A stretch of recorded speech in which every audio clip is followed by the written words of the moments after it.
Hello and welcome back to another episode of Who's This Guy? The only show on YouTube with the freshest takes on the newest game releases. We're massively behind the release schedule. On today's episode... It's a thing I'm doing a 2001 Space Odyssey. It's a space. Well, I know what movie it is. I think it's fresh. Starfield. Have you heard of this?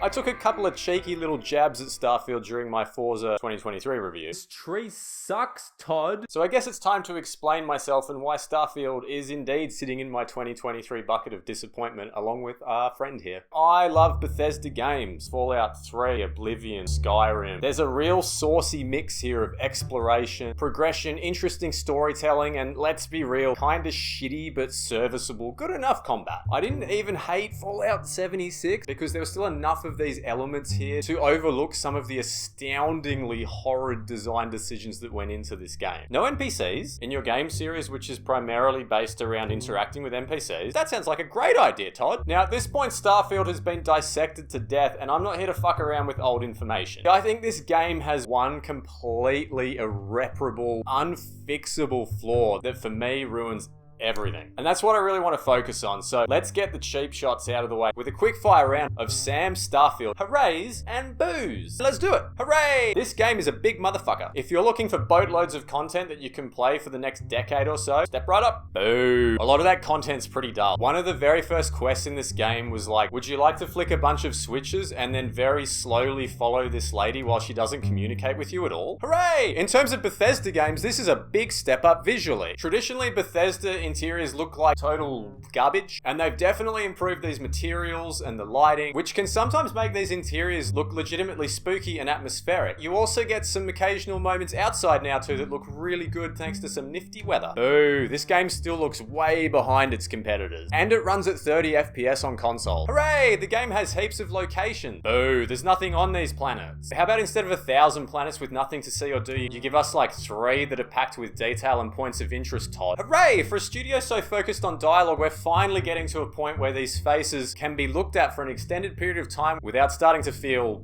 really weird. Boo. What happened to Fallout 4's dynamic camera angles during dialogue? Now we're stuck with dead straight front-on angles again. Not to mention these weird 3-way conversations. Is this a Wes Anderson movie? Yes. I only like to wear socks on Tuesday evenings. I never said that. Hooray! The shooting has improved here quite a bit. And there's even some nice enemy reactions to gunfire now. Boo, this is still miles behind the competition. And without VATS or any other system to lean on, the shooting mechanics are all you've got. Oh, along with some really unsatisfying meals? I poked this guy and he fell over. We'll tabulate the results, and that's a whole bunch of hoorays and a whole bunch of boos. It looks like it's dead even. It's time for a super duper round of dumb shit Sam doesn't understand about Starfield. So he's either an idiot or the game is. Why do I have to do this dangerous artifact extraction when the ratings are off the charts? It's my first day here. Shouldn't someone more experienced do this, like my supervisor Lee? Why does Bethesda give you these dialogue options at the start to say that you don't want to do what everyone's telling you to do, and they're like, no,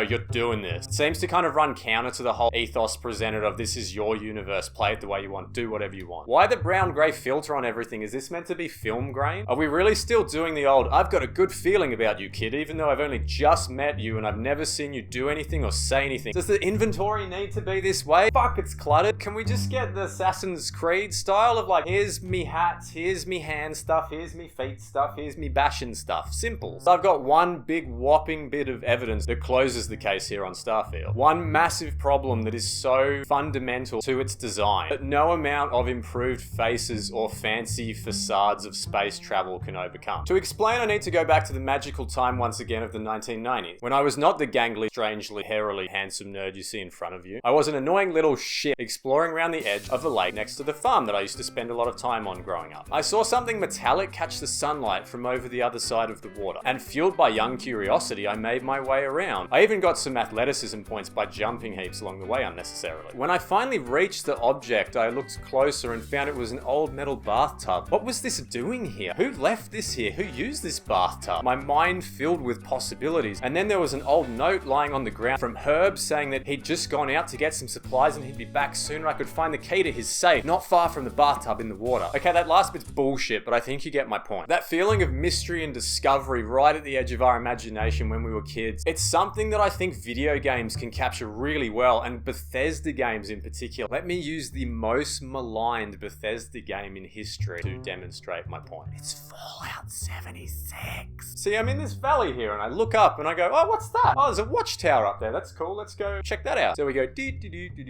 kill a couple of scorches along the way, get some experience points. Up the hill and round we go. And we're here. We found that watchtower that we saw from down the bottom. We get some experience points because we found it. And if I climb the watchtower, I can survey the area and add some more stuff to my map. This has always been the magic Bethesda formula. I saw something. I thought, let's check it out. I went there and there was some cool stuff and I got some gameplay reward. Do I think Fallout 76 is a better game than Starfield? Probably not, but I think I'd honestly rather play that because it's got that gameplay loop that taps into the kid part of my brain that wants to know what the fuck is up with this bathtub. Starfield does not have this loop, and it's a bummer because so many other Bethesda games nail this, and a lot of other video games do this too. The modern Assassin's Creed games are pretty much everything that's wrong with the industry at the moment in terms of bloat and repetition, but damn if they don't get me looking at the top of this mountain going, I wonder if there's anything up there. Wonder what this gold is. Let's go hit that viewpoint. And I never got this feeling playing Starfield. Every time I thought maybe I should explore, the game was like, no, open your map now, open your mission, select your destination, plot course, select a landing point, we'll load the area, and now walk forever towards the one point. And don't worry, we haven't put anything over here or over here to distract you. Just walk in a straight line all the way to this guy, talk to him, fast travel back to the lodge, and then we're going to do this again and again and again until you're done, okay? This is my issue with Starfield that stops my enjoyment of the game dead in its tracks. It really doesn't matter to me how fun the shipbuilding is or how compelling some of the quest lines are, because that good old Bethesda loop has been broken here, snapped on the knee of misplaced ambition, Todd. And so far I've only compared the game to Fallout 76, the most hated game in Bethesda history, I think, and Assassin's Creed Valhalla, possibly the worst example of modern video game bloat. Don't you make me compare this to Skyrim. It'll be like that Simpsons meme, but Skyrim will be Homer and Starfield will be the Hamburglar who's already dead. Now, there's a lot of people that love Starfield. Those day one reviewers sure did. And that's cool. There's good storytelling going on, and you do still get to kill a lot of dudes and collect a lot of crap, so they are definitely ticking things off on the compelling game checklist. But for me, that secret Bethesda exploration sauce is missing, and the hamburger's just super bland as a result. So instead of wasting my time with a new game plus on Starfield, I think I'm gonna waste my time and go collect some more carbon ingots in Assassin's Creed Valhalla. Trust me, it's gonna be worth it after 214 hours. That's my thoughts on Starfield. I'm Sam. If you liked this, please give the video a like, consider subscribing, hit the little bell. If you hate my stupid face and you hate everything I'm doing, like and subscribe anyway, because the charity's nice. On the next episode, maybe I'll do a review of the Need for Speed Shift series, just to do something really relevant to the current release calendar. Let me know below.